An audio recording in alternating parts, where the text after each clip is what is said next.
Surviving Titan is a survival crafting game about crash landing on a planet and trying to get the heck off of it. Luckily, you're not alone. You have a cheery robot companion, and you'll even find fellow crash survivors.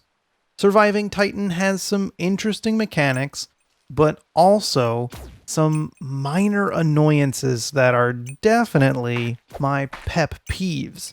So let's chat about what's going on.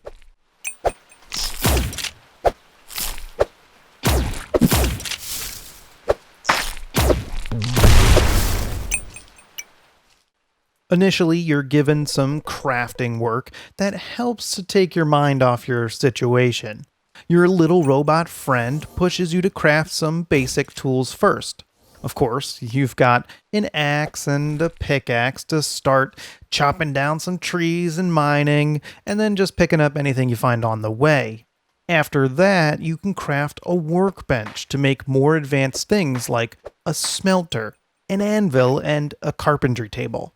There's even a house in there you'll eventually get to build.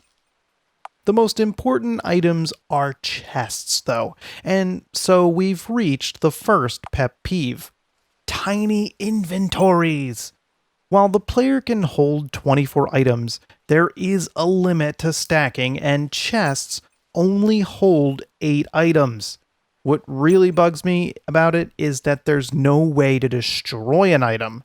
At this point, I've found so many rocks that I don't even know what to do with them all. The one thing I can do is drop them on the ground and try not to go back through and collect them. It's not as if the rocks are useless either. You will need them again to repair or remake your tools. The tiny inventory continues to the tiny action bar, which only has 9 slots, but we'll need to hold skills and items. I'm completely spoiled by Stardew Valley that allowed players to swap action bars that lined up with their inventory. I realize that doesn't help here with skills, and currently it's challenging to come up with a comfortable setup.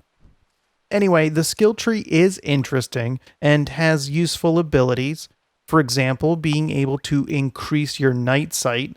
That's useful because the game gets extremely dark at night. The roll and dash abilities are also nice to have, but many of the other skills in the tree are passive and relate to gathering, crafting, or eating. At this point, I can't tell if the tree will expand later on, but I find it a little strange that the game is giving me skill points so frequently. I also wish the robot would get off my back about spending them. I mean, maybe I'm saving them up, okay? There really isn't a lot of decisions to make about customizing your character here, and it's more about improving them overall. My favorite part of Surviving Titan is that the game is so open. The map is huge and has a ton of interesting points to explore. There are so many things to stumble across.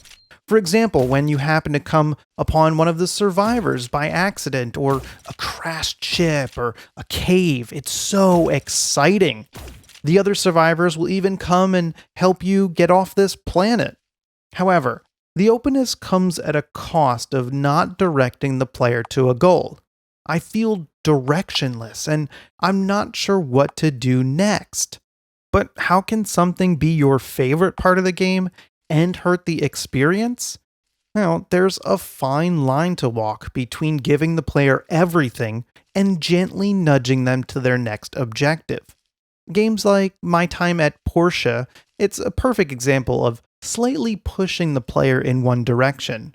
They don't force you to go step by step in building an item. Instead, they give you a blueprint to craft, and a couple steps in between are missing. I wish Surviving Titan did the same thing, where it gave you a goal to complete a couple steps down the line and you had to figure out how to get there. A side note, the companions are interesting, but they're also incredibly stupid. There's one guy that's following me around and he constantly gets stuck on trees. I haven't seen him in about an hour and I'm getting a little worried. I can see his health, so he's alive, and I guess maybe I'll see him again. I'm not really one to babysit the NPCs. Moving on to the survival aspects, which are okay. They have quickly draining bars of hunger, thirst, and energy. Eating food is straightforward. You probably do it all the time. You'll cook it at a fire and then eat it. Thirst is a little bit more tricky. You'll have to find a well or craft a rain catcher. Then, when you drink, it might not fill up the bar as much as you think it's going to. While I haven't starved or died of thirst yet, I'm a little concerned about quenching the main character's thirst. I personally find the bars to be a drag on the experience, having to worry about eating and drinking all the time, especially with such a limited inventory to carry around everything. It makes going on an exploratory adventure rather annoying. As far as energy, you just need to sleep, which you're definitely going to want to do at night since it gets so dark out. I find the biggest hurdle of surviving Titan to be the combat. This kind of viewpoint does not lend itself well to melee combat. It feels extremely clunky when you're trying to line up an attack. The main character does not do a sweeping motion with the weapon, and that makes it more difficult to land a hit. I gave up trying to dodge anything, and now I just stand there and trade blows with the enemy. It's much faster and easier. Ranged attacks are a little bit better, but the bullet needs to hit the enemy perfectly, so you end up missing shots that you expect to hit.